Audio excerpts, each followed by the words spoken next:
Hello, my name is Reverend Dr. May Elise Cannon. Today is Friday, the end of the week, September 19th, 2025. We're now at 714 days.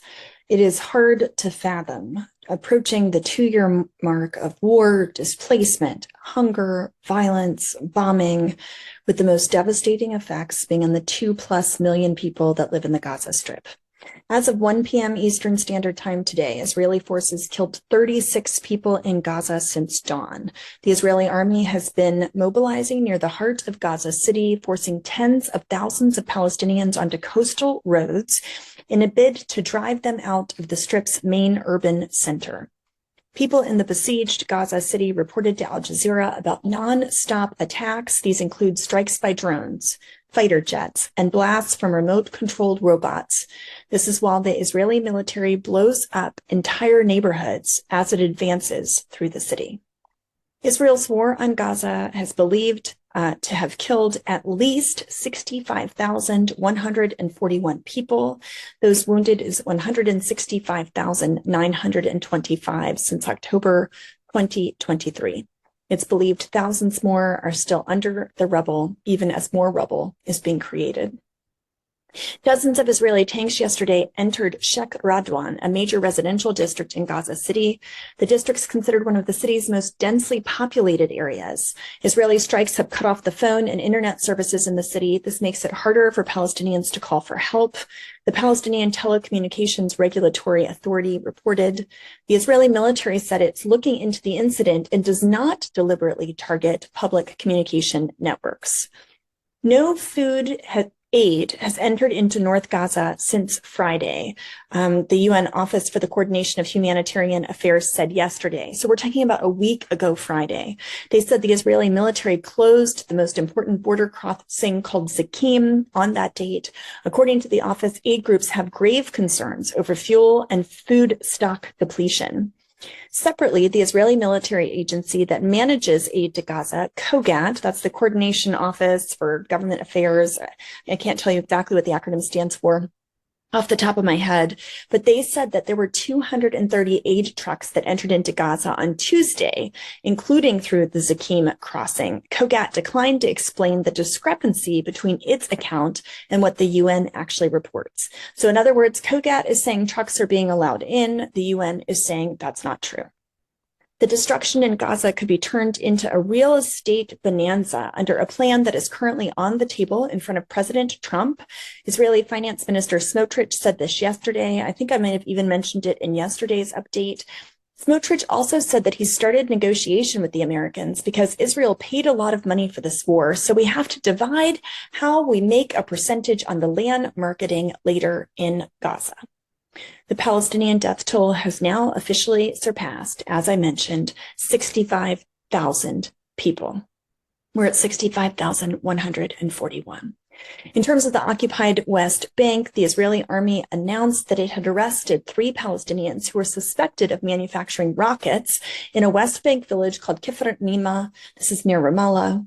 Israel also has shut the sole gateway between the Israeli-occupied West Bank and Jordan. This was a day after a driver who was bringing humanitarian aid from Jordan for Gaza. The driver opened fire and killed 2 Israeli military personnel at this gateway between the West Bank and Jordan. The IDF announced that they have arrested, together with the Shin Bet, more than 75 Palestinians in the West Bank just over the last week. And the Justice Minister of Israel, Yariv Levin of the Likud, said that the application of Israeli sovereignty in the West Bank is much more significant than the defeat of Hamas. In Israel proper, police again dispersed hostage families' protests that have formed an encampment near Prime Minister Netanyahu's residence in Jerusalem. So they evacuated the encampment near Netanyahu's home. They ordered the protesters to set up their tents in a compound that is further away from the house.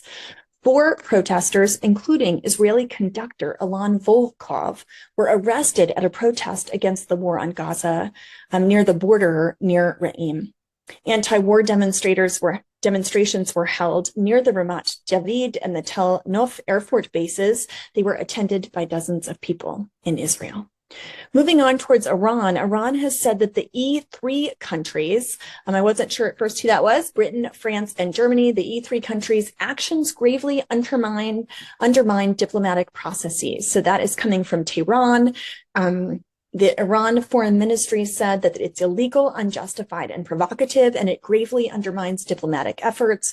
15 UN Security Council member, the 15-member UN Security Council earlier opted not to permanently lift sanctions on Tehran. This was after the E3 countries launched a 30-day process last month to reimpose them.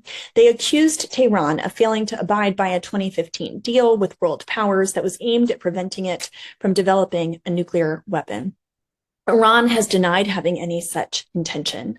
The foreign minister of Israel, Gideon Sa'ar, welcomed the UN vote to reinstate the sanctions on Iran, saying Iran's nuclear program is not intended for peaceful purposes. A nuclear-armed Iran would mean the most dangerous regime possesses the most dangerous weapon, dramatically undermining global stability and security. The international community's goal must remain unchanged to prevent Iran from ever acquiring nuclear capabilities.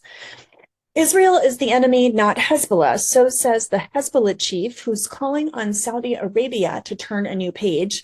The Secretary General of Hezbollah, Naim Qassem, called on Saudi Arabia to turn a new page, opening a dialogue with the group on Friday following Israel's attacks on Qatar last week. Qassem urged Saudi Arabia to understand that Israel is the enemy, not Hezbollah. He said that the nation and country stands against the vision of a greater Israel. He added that Hezbollah's weapons are not directed against Lebanon, Saudi Arabia, or any other country other than Israel. In terms of Syria, the interim foreign minister, Assad al-Shabani, is expected to visit Washington, D.C. today for talks on permanently lifting the remaining U.S. sanctions against Syria. Shabani is expected to meet with Secretary of State Marco Rubio tomorrow.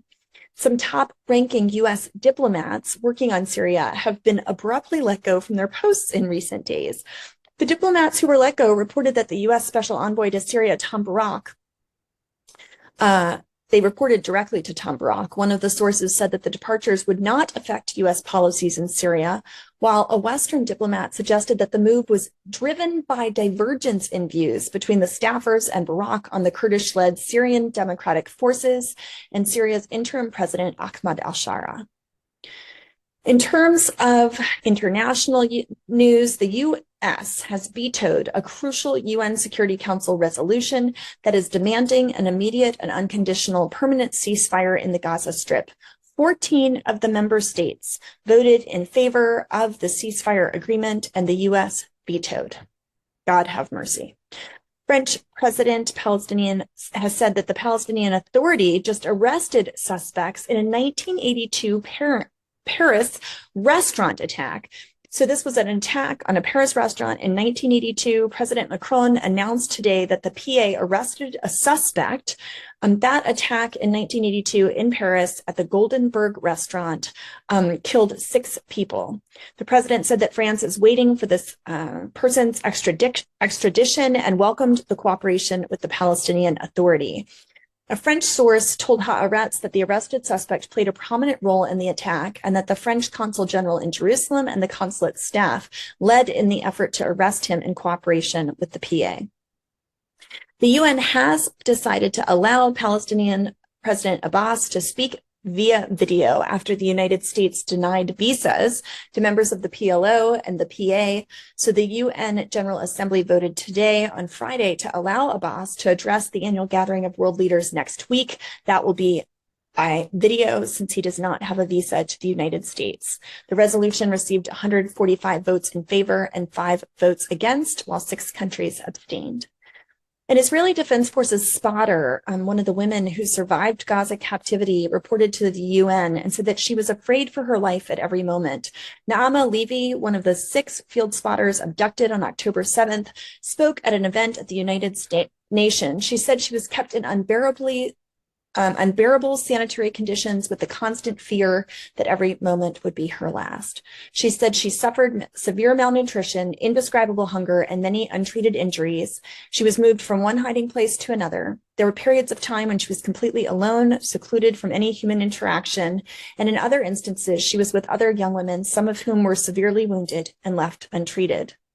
The United Kingdom, we've talked about this before, this weekend will formally recognize Palestine as a state ahead of the UN General Assembly next week, but Japan has said they will not recognize a Palestinian state for now. It's not a matter of whether or not they will, it is a matter of when that recognition will happen. Tokyo supports a two-state solution.